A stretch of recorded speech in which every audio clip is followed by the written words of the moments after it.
I can't let you breathe, bro. Cause you know what I'm saying. Sometimes when you let a joker breathe, yeah, you allow him time to think too much. Yeah. And he just need to get right in the flow. And speaking of getting right in the flow, we going back in the vault, and we want to talk about going back. Back. I'm country. I spell back B-Y-A-C-K. So stop laughing at me. Hey, somebody said house today. They were like hi. Hi. So I spelled it out, bro. I said H-I-C-E.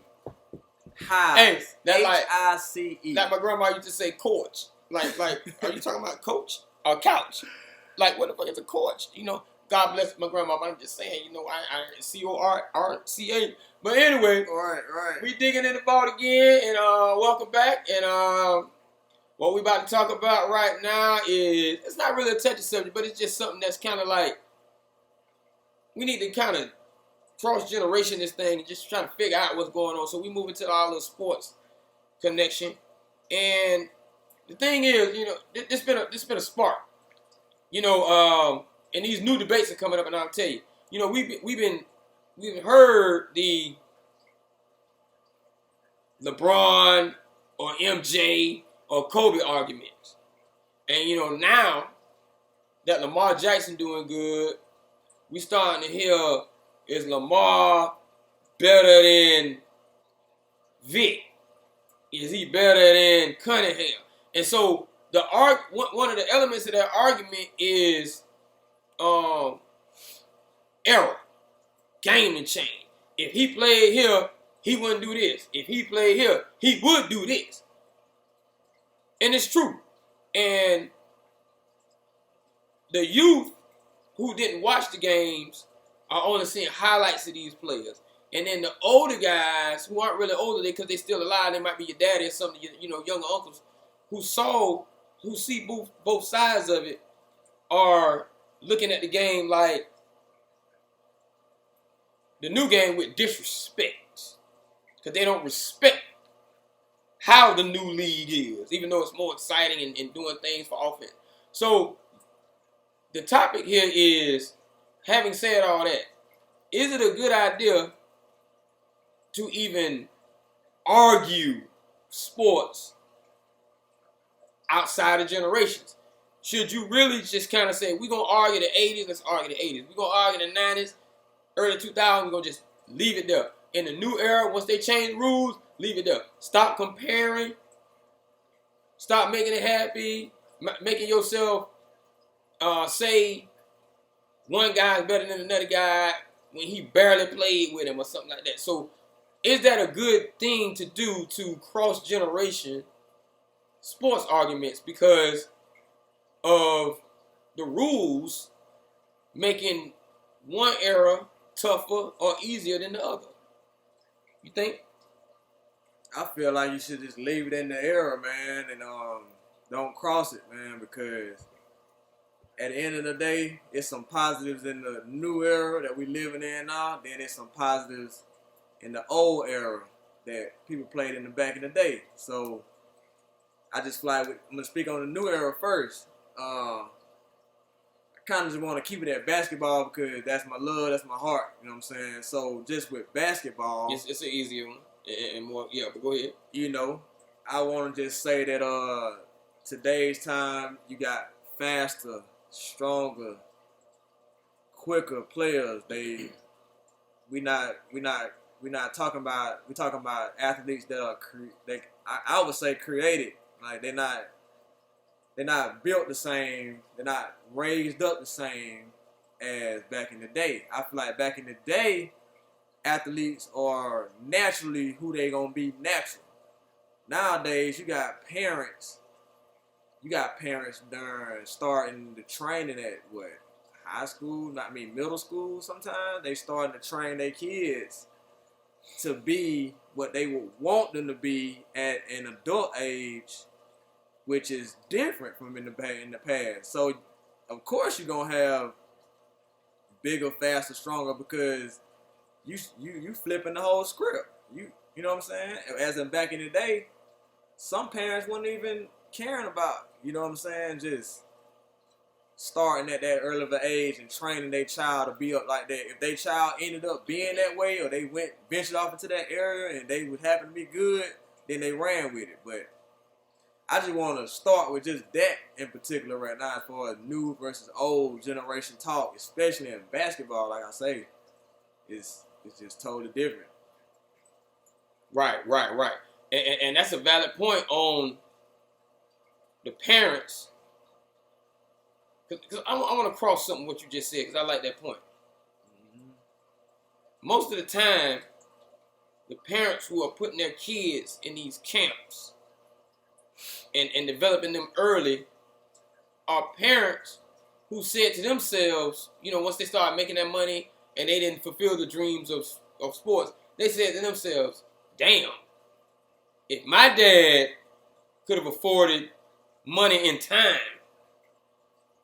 to develop me in the 5th grade rather than the 9th grade or the 10th grade, where would I be? Right. And so that's what they're saying to their next generation. And also, I want to point out another point. Technologically, here's what you're getting. Like,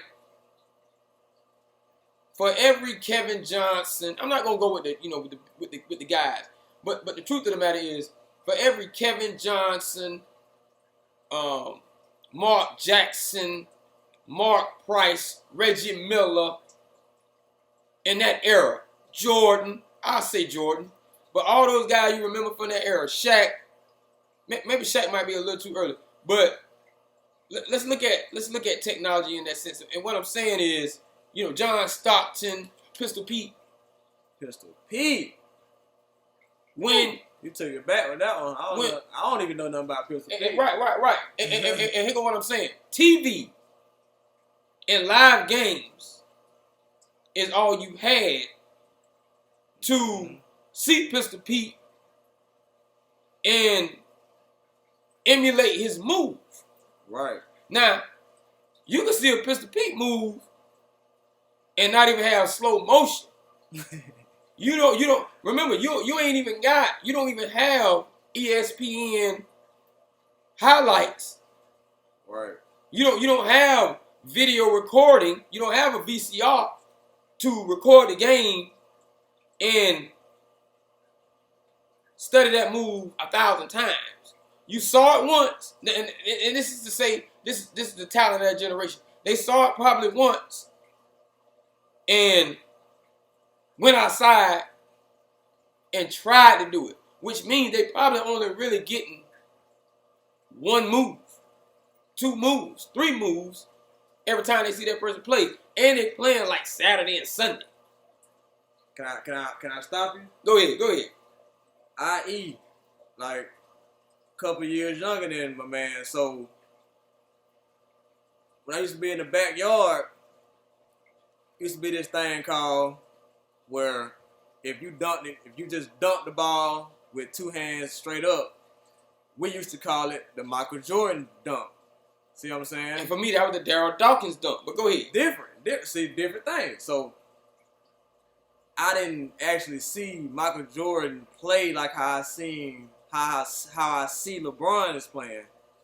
But from what I've seen with highlights and shit like that, that is what I would say led me to say, okay, I'm gonna do a Michael Jordan dunk. Or if I dunk backwards, I'm gonna dunk like whoever. I don't know. I can't think of the name right now. But just certain dunk like Vince Carter had. When Vince Carter had his own little dunk thing going on, he was popular for his thing. If you did something like Vince or Tracy McGrady was always to throw it off the backboard, catch it, flush it. You know what I'm saying? That's just certain things that you've seen, that are different. New era, old era. Right. You know what I'm saying? And you had to actually live back there to see that. Like, you just had to live. You had to live it to see it. And the point I'm getting at, going off what you're saying, because we are a few years, but it is a generational gap. Right. And what I'm saying is, this guy is at an age where I may have had highlights played over and over again trying to emulate Jordan's move. He had more of the same, but more of it is being played and shown. These kids today have YouTube. Mm-hmm. Big different. And all over Instagram. Like they seen it millions of times. So it's like if they missed the game, they didn't miss the game. And the point I'm getting at is this. In my era, where you might have one Michael Jordan that's built, and I'm not comparing these guys to Michael Jordan because he still is a legendary player, once in a lifetime. How Kobe can emulate him is because he saw him so many times. But we don't realize Kobe was the one that just did it the best. But it was 6 or 7, Tracy McGrady, Harold Miner. It probably was 6 or 7 dudes without getting hurt who could have athletically, Allen Iverson being short, they could have athletically emulated Jordan because they got to see him more than Jordan got to see Dr. J. Right. So what I'm telling you is the kids today get to see all those old players. They get to see the new players that they really love over and over again. So they outside emulating all these moves. So athletically, what you're going to get is more Kyries, who more point guards that know the guard, Shem guard. Looking at Kyrie do it, like you might, like let's be honest, it might be 200 kids, 200 little point guards in high school and pros know the guard, Shem guard. Those 200 kids know it because they saw it so many times. Curry and them doing it, such and such doing it, such and such doing it. Guess what's going to happen in 15 years?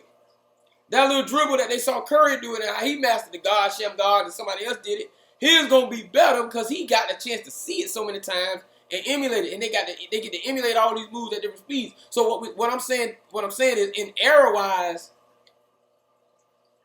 Jordan ain't guarding that type of dude every night. You guarding the pro. But that pro emulated only so many moves to become that pro. These kids now got thousands of moves, a little bit more athletic because they get to see them. So that differentiates that too.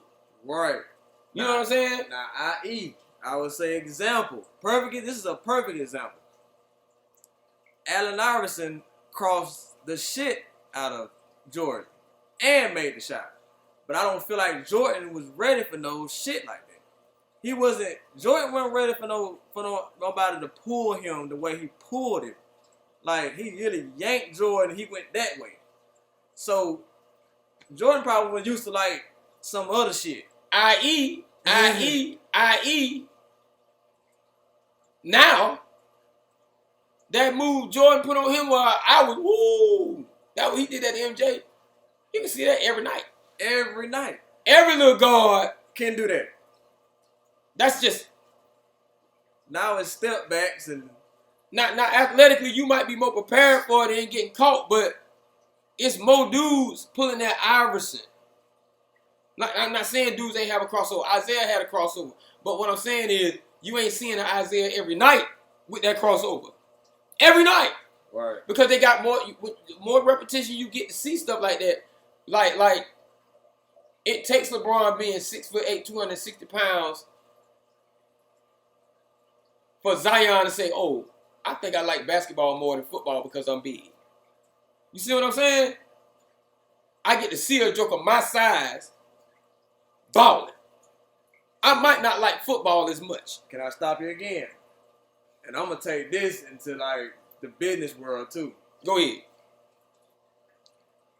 When you are able to relate to a player is why a person in myself, I just started liking the Hawks because I've been in Atlanta for 10 years. Okay, but I've always been a player person because I always wanted to relate to the person. Whether I'm buying your shoes, your apparel, whatever the case may be, your accessories, whatever it is I'm buying, I wanted to feel like I can relate to you. So the whole trend nowadays is people trying to follow players a lot more than teams because people want to feel personally close to you. They want to feel like they know you.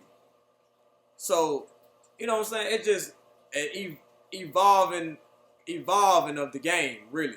Like, and I honestly think it's beautiful, really. I think it's good for the game. So, you know what I'm saying? It teaches us as people too how to construct ourselves. I have no problem with, because I understand what you're saying. Mm-hmm. I have no problem with liking a certain player, loving a certain player, wanting to emulate a certain player. Mm-hmm. I'm just from the era where LeBron's name, I don't care if Michael Jordan wore purple and gold, Magic wore purple and gold, Kareem wore purple and gold, Wilt wore purple and gold. I'm just from an era where even if I relate to them players and love the way they play, they were never bigger than the franchise. When you say LeBron and the Lakers, it's the Lakers. Period. It ain't Dak. It ain't Zeke. It's Cowboys. And I'm not saying that's my favorite team. The team is, but I can see where that came from because everybody always wanted to be Jordan and the Bulls. But guess what, though? As you would have heard, like, from being a big LeBron fan, in the past, you would have heard LeBron and the Cavs. I personally haven't heard the announcers or the commentators or whoever on ESPN. I haven't heard them really say too much and say LeBron and the Lakers because I personally think that the Laker brand is so huge to the fact that they probably like, look, I know this used to go down like this with LeBron, but this is a franchise that's like we already established. We didn't need LeBron. You know what I'm saying? Like we were gonna be the Lakers anyway. They're gonna be the Lakers regardless if they was 3-70, whatever. Right. 69 or whatever. Right. And that's what we're saying, going back to the original point. How arguing errors is just so many things that change because in that era, what the problem is Bird, McHale, we knew their name, but they were Celtics. The 76ers was Dr. J, Moses Malone. These were superb players. Hakeem, Clyde, Ralph, still Rockets. But we knew their name.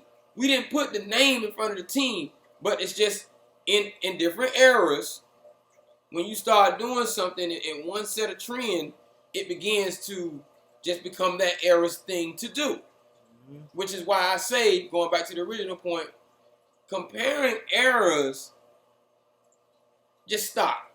I couldn't even see Pistol Pete trying to do a James Harden or a Luka Doncic step back. That sounds real crazy. Just imagine Pistol Pete trying to do a step back like that. You know what I'm saying? Like, you can't. Because Luka Doncic get an opportunity to look at Pistol Pete move and Dirk Nowitzki move and say, I can look at that 1,000,000 times and make it a Luka Doncic. Right. In 15, 20 years, this kid is going to be looking at who love Luka Doncic, going to make Luka Doncic look like he a pedestrian. It's looking like he ain't shit. With 2 basketballs and a higher hoop and a further back 3-point line. It's just the way it goes. And so my point is, I ain't taking nothing away from the old era because they hand-checked. They played defense. Respect that. Respect. If you hand-check these new dudes, they might be able to get around you too, but it might be hard. So my point is, go to the 2010s, LeBron. Go to the 2000s, Kobe. Go to the 1990s, Jordan. Go to the 1980s, woo, Magic and Kareem. I'm going to throw a little bit of that in Shaq. Mm-hmm. They couldn't do shit with Shaq. I'm gonna throw Shaq in there. Go to the 70s. Dr. J, Connie Hawkins, George Gervin. Bird, you get mad. You get some of that too. I cannot and I will not when a young dude come up to me. Cause the truth is, y'all be starting that shit. Y'all be starting it. Y'all young dudes. Stop saying that. Oh, LeBron better than Jordan. You know why? Because you don't respect LeBron enough to just let him be LeBron. We respected Kobe enough to say, Kobe the shit. And we left it alone. Black mama left it alone. Wasn't doing all that comparing to Jordan. Right. And Jordan was gone. And knew darn well Kobe emulated Jordan to the T. To the T. And still left him alone. We love Dr. J rocking the cradle. We love Magic passing. But guess what? We left it alone when Jordan came. Leave that shit alone. But I got the answer to it. Go ahead. It's just like men and women and dating and whatever. Opposites attract. So when you got one person that's great, you got another person that's great, they're two different things. It's easier for them to put them together and make comparisons and make stories and right. People blogging and then it's all about the money. So I get it. Right. But and get you to talk about it. Right. If we're gonna really just keep it real, just leave them where they at. They are great. Just leave them where they at and appreciate them while they here. Cause I'm pretty sure some old heads, if y'all are listening to this, y'all would love to be able to still see Jordan if he could still perform the way he could he performed. You would love to see him in this era. You would. You would still love to see Jordan play. You know what I'm saying? And I respect that. When LeBron get old, if he have to ride the bench, if he get in and shoot a three, when I get older, I'm going to go crazy as an older guy because I'm going to want to see it. I'm going to want to see it. You know what I'm saying? Like, I'm going to want to see it. He just shot a tray ball, but oh well, that's LeBron. That's LeBron. A Lamborghini Countach is probably the most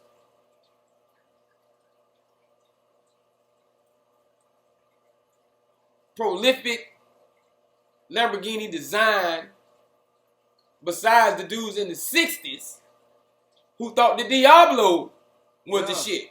Yeah. But ain't neither one of them a Aventador. Neither one of them. Put them on the road. That Aventador looks small, handling. It's going to knock them out the box. Period. But that does not make the other two not classics. You leave them alone. Let them be what they are alone. All right.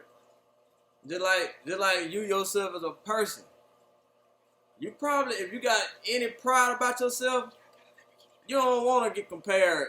Don't want to say that, oh, somebody say, oh, he just being like such. He only did this because, or she only did this because such did it. If you got any pride about yourself, you ain't gonna really want that. So I feel sorry for the two athletes in that regards. Because it really ain't them, it's us. It ain't fair to them. It's us, not them. But, you know, they probably making a good check off of it. Oh, yeah. Like, no matter how you look at it. Good check. If you keep talking about Jordan. And you know what I think it is, too, before we close? What that is? The new generation who be arguing about this the most. And I'm calling y'all out. I'm calling you out. The new generation who be arguing about this the most, you lose this argument that you bring up because of one thing. And this is why you keep bringing this up. You love LeBron to death. And I'm not saying I hate LeBron. You love LeBron to death. But every time Jordan shoes come out, you buying the hell out of the Jordans that been bought 3 and 4 generations. Maybe 2 and 3. You buying the hell out of his shoes. And you asking yourself, how this nigga the greatest to me? But this nigga shoe? If you really love LeBron, because his shoes ain't ugly. By no means.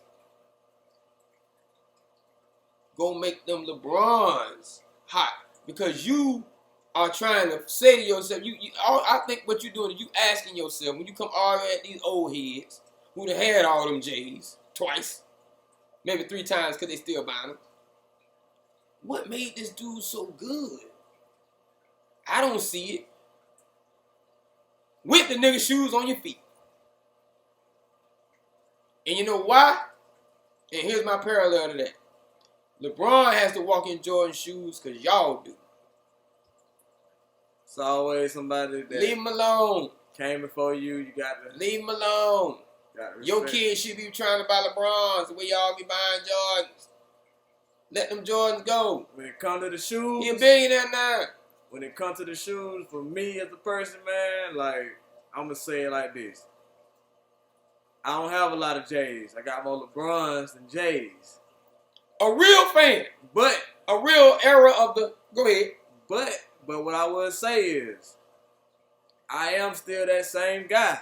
If I see some fresh J's, like I seen some 14s, or if I like the 10s, the 7s, the Bordeaux, whatever you call them. I know the names and all that shit. But it's just like, I respect them, but because I know what I stand for, and I can't speak for every other person that's in my generation, you know what I'm saying, millennials out there, I just think we got to start really know who you are before you know our legend, dog. Before you represent what you decide to represent. Yeah. You know what I'm saying?